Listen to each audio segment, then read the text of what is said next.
Hi everyone, welcome back to my page. My name is Mommy B. Today I want to talk about how to write a good CV to get a volunteer job in the UK. So first of all, to write a good CV, usually CVs in wherever you are and in the UK is definitely going to be different. I hope you know that.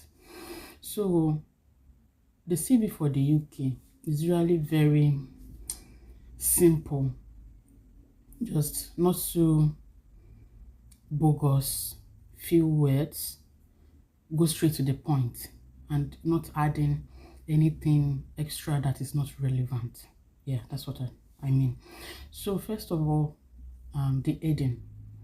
So the heading of the CV should include your name, your email, and your phone number.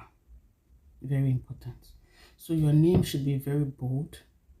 You should use fonts that are very clear, maybe like Arial or Arial Black. Make it bold, increase the size of the font, and then you put in your full name, your first name, middle name, and last name. And then under that you put your email address, and then your phone number. Make them clear and make sure they are correct, because they would get back to you if they are impressed with your CV. So you put that. Then secondly, objective. The objective of your CV and what you want to achieve with the job you are looking for. Yeah. So as a volunteer, you need to put in your objective of why you are looking for this job and what you intend to gain in the job. So you include that. So you can go online to search objectives, or if you have your own, you can put them there. So you put your objective of who you are and where you are and what you want to achieve with your CV and the career you are seeking for. Then next, you talk about your skills, the skills you have, the skills you want to show for the job. When you get this job, what type of skills do you think you can use to be different from every other person? So you put your skills.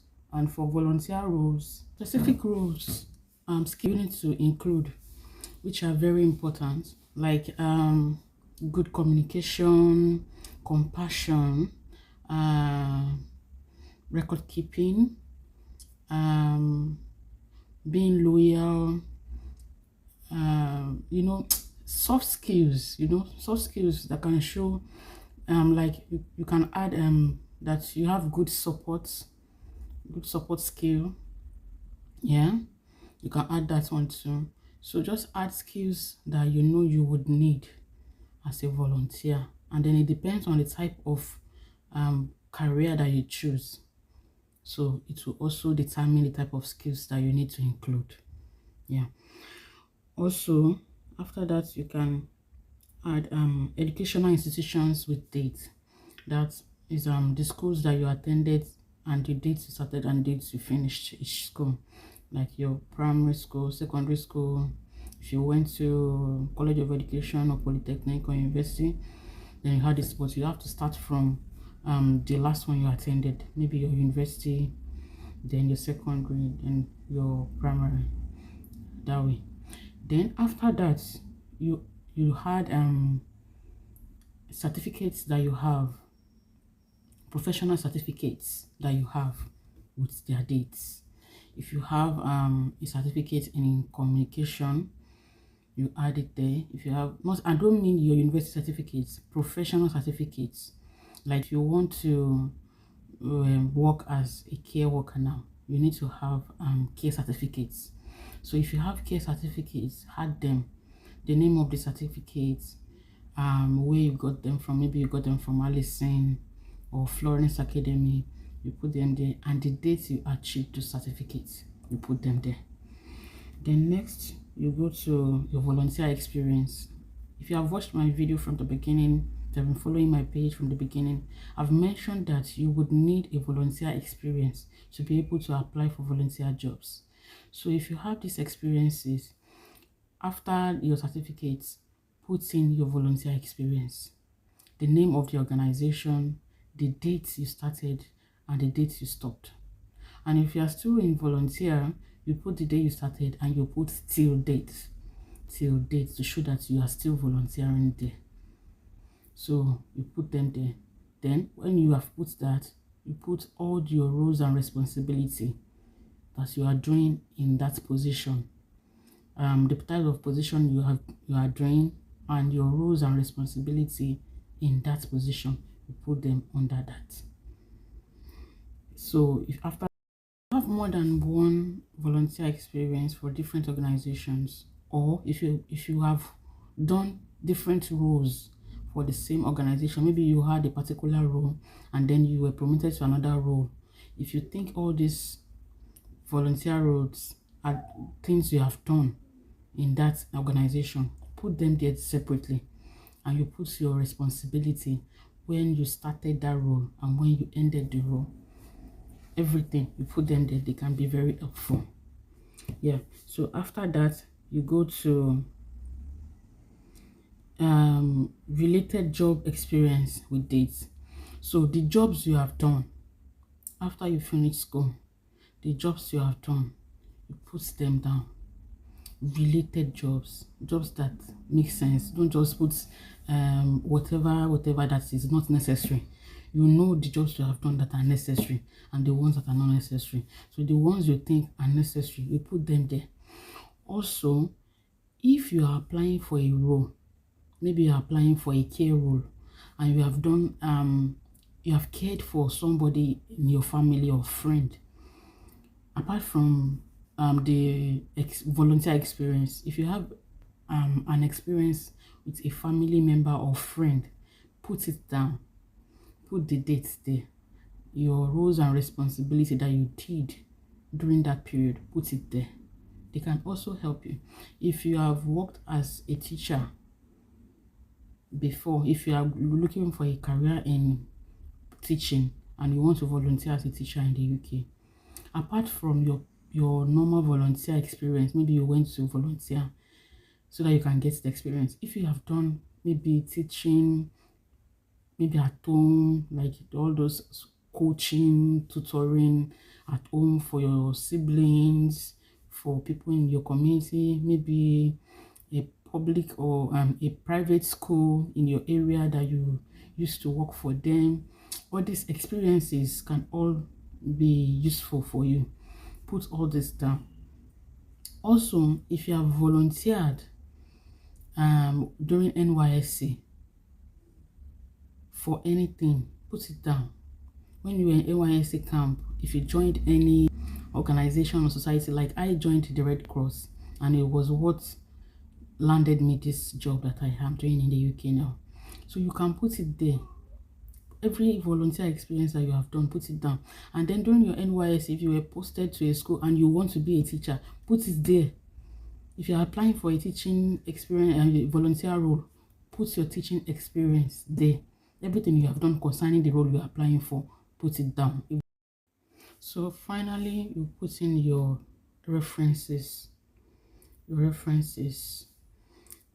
References are people that can vouch for you wherever you have worked before, or people that know you professionally. Most times, especially in the UK, they do not take character reference, and when they do, they don't want character reference from your family or friends. They usually want professional reference. That's why you need to volunteer somewhere before you can apply for these jobs, because they will contact those people to find out if you truly worked or volunteered for them. So you will need these people. So under your CV, the last parts of your CV should include your references, and you can write them, their names and everything there, or you can just put it there that you would provide them, if necessary. Whenever they ask you, you provide to be provided on request. So when they request you, you can provide these references. So that's also good. So the summary of everything I've been saying now is just write things that are relevant. Don't just write everything and anything in your CV. You do not need to put in your age, your marital status, your religion, all these things that we used to put back in Nigeria. They are not relevant here in the UK. They are relevant in Nigeria because I feel that if you don't put them in Nigeria, they can think that you are not serious. I think because of the way they do things in Nigeria. But here in the UK, they do not need you to put all these things, so that's to avoid discrimination, so that they don't think that because of your age, that's why they are not recruiting. They don't want to know all this about you. They just need your skills. If you have the good skills that they are looking for. And mind you, most of these organizations in the UK, they do not have HR that be checking your CV one by one like they do in Nigeria. There's a system that will check your CV. The moment you send a copy of your CV, there are keywords that they are looking for. They already have their own keywords. If you look in their person specification